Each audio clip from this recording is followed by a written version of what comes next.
أنا عصر الدولة الوسطى سميت بعصر الرخاء الاقتصادي، أشمل أسرتين، الأسرة 11 والأسرة 12. شهد عصر العديد من الإنجازات ومن أهمها تأمين حدود مصر، حيث اهتم الملوكي بتوسيع حدود مصر الجنوبية وبناء الحصون لتأمين حدود مصر الشرقية والجنوبية. استقر حكمي وازدادت قوة السلطة المركزية في عصري، ونظم النظام الإداري تنظيما جيدا للبلاد.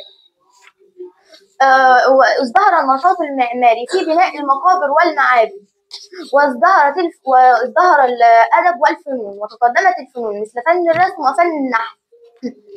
وازدهرت الأنشطة الاقتصادية، حيث اهتم ملوك عصري باستغلال المحاجر والمناجم استغلالا واسعا.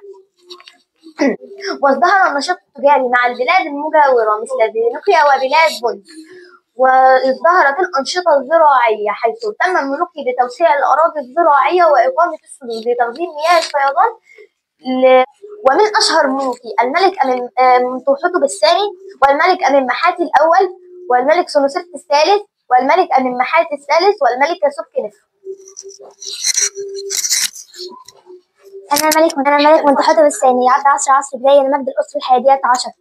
أنا أول حاكم في طيبة بعد عصر الدولة القديمة. سيطرت على الوجه البحري والوجه القبلي، حيث انتصرت على ملوك آناسيا في الشمال، والعلم أنهم ملوك الوجه البحري، وعدت السلطة المركزية القوية، وأصلحت النظام الإداري، ونجحت أن أحد من نفوذ حكام الأقاليم، واهتممت بالتوسع جنوبا، واهتممت بتجميل طيبة، وأنشأت المعابد، وأرسلت بعثة تجارية إلى بلاد بنت عبر الصحراء. ثم يأتي من بعد الملك أمنمحات الأول. أنا الملك أمنمحات الأول، وأنا مؤسس الأسرة 12. أصبحت مصر في عهدي دولة مستقرة ومتقدمة. واهتممت أيضا بالجوانب الإدارية والعسكرية، ومن حيث الجوانب الإدارية نقلت العاصمة من طيبة إلى أسيتاوي لتكون في موقع متوسط بين الوجه القبلي والبحري.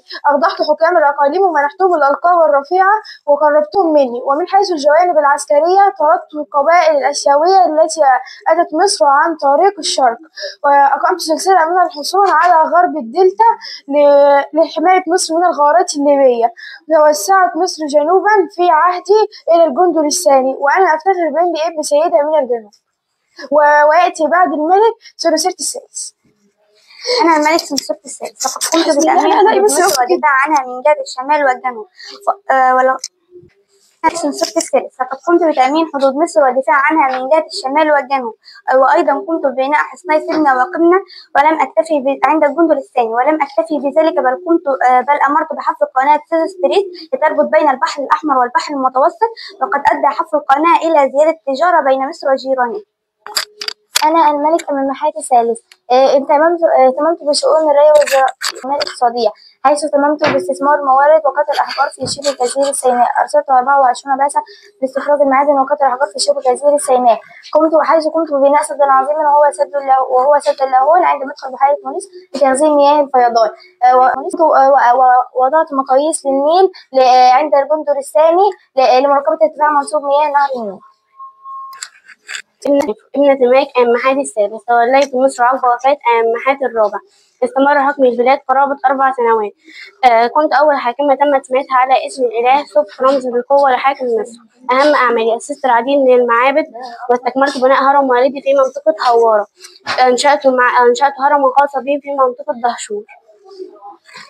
دولتي بسبب تولي الحكم ملوك ضعاف ومراعاة حكام الأقاليم على الحكم، مما أدى إلى تعرض بلاد الأطماع الخارجية ووقوعها تحت سيطرة الهكسوس.